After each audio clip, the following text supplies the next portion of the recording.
Жеңімпаз атанатын математика география тобы. Мектепте 10-шы сыныпта оқып жүрген кезде Әлжан ағай бізге келіп достық туралы таныстырған болатын.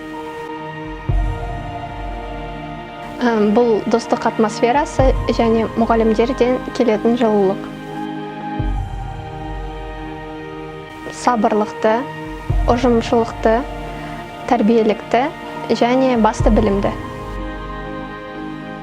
Жетістігім жоғарғы ұпай ұбт-дан алған. Нақтырақ 131. Жақсы оқу, сабақтарды құштарлықпен оқу, ешқашан қиындықтарға мойынсұнбау. Оқушылар көп келсін деп.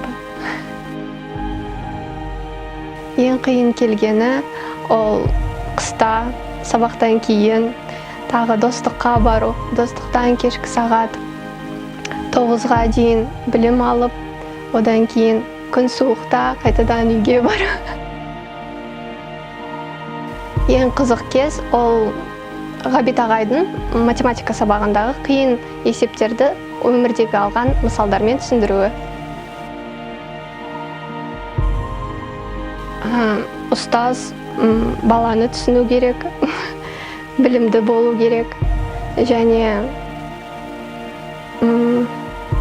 әрқашан көңілді жүру керек. Ол ең кіреберіс кездегі үлкен табалдырықтар, кейін адай күйі және достық атмосферасы.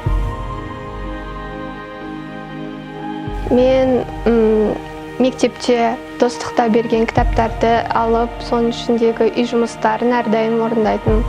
Сол үй жұмыстары арқылы мен жақсы ұпай алдым деп ойлаймын. Достық бұл нағыз білім ошағы.